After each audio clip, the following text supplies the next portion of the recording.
We're at Sherwin-Williams in the Pearl, and I'm with Amy Troute from Design for Home. Right. And we're going to be talking about color today. Welcome. Thank you. So, what are the basic tips that I need when I'm starting to select my color? Color in a room is, you can't get away from it. There's color everywhere. There's color in your furniture, there's color on the wall, there's color on your ceiling, believe it or not. Right. And I think one of the biggest mistakes people make is that they run out and grab a swatch of paint and decide, this is what I'm going to color, this is the color that's going to be in my room. And let's make it easy on ourselves and start with the elements that are already there. So we're not going to change what we have. Right. The main focal points, we're going to work around those. Exactly, okay. Things that you can't really get away from. I have wood tones in my house. I have carpet colors. I have granite on the countertops. These are all excellent places to start when you're pulling out paint color. Or if you have a fantastic turquoise settee in your room and you want to bring that color into the wall color, start with what you've already got, and it makes it a lot easier to pull color from there. Okay, all right.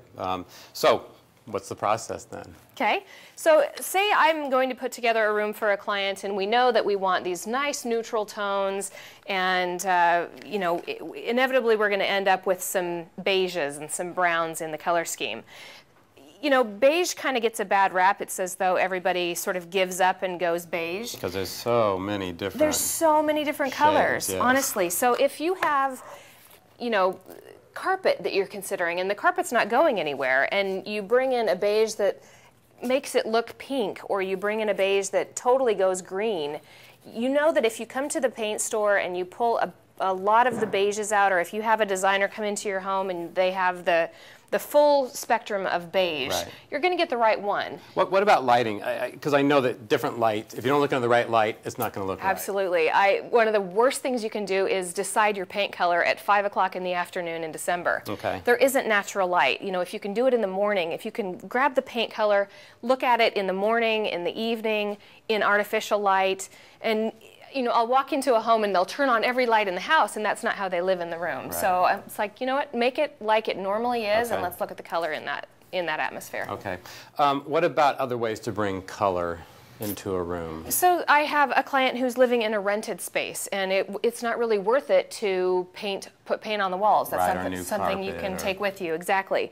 So again, it's back to what's already there, okay, and then what can you add to it in furniture. I mean, leather comes in all different colors, and fabrics come in all different colors, and the opportunity to bring in active color can even come through wallpaper. You know, paint isn't the only thing that goes on walls, and wallpaper is huge right now. Right, it brings texture too. Absolutely, it's a phenomenal way to add texture. You can actually jump off and create a whole room just out of the texture of wallpaper. Okay. And it comes in all colors and textures and sheens, and it's a magnificent way to add interest to a room. Okay. Anything else to bring in color, whether it be through fabric on other areas, pillows? Definitely. One of the best ways to interject just a little bit of color, if you've got kind of a neutral room, and I always say to start with a neutral piece, like if your sofa is a nice camel color and your carpet is beige, then you can interject, a fun punch of orange or a fun punch of blue with accent pieces that if you get tired of them in a year, toss them and start over again. Right, that makes it easy. Okay, so if there's one tip, that's the main tip that everybody needs to know, which is that?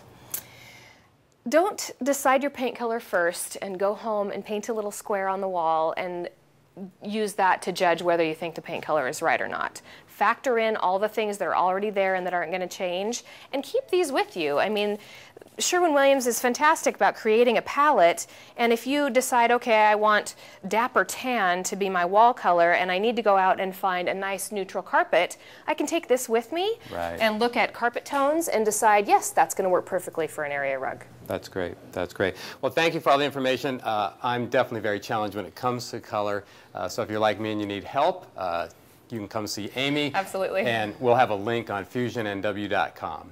Thank you very much. Thanks.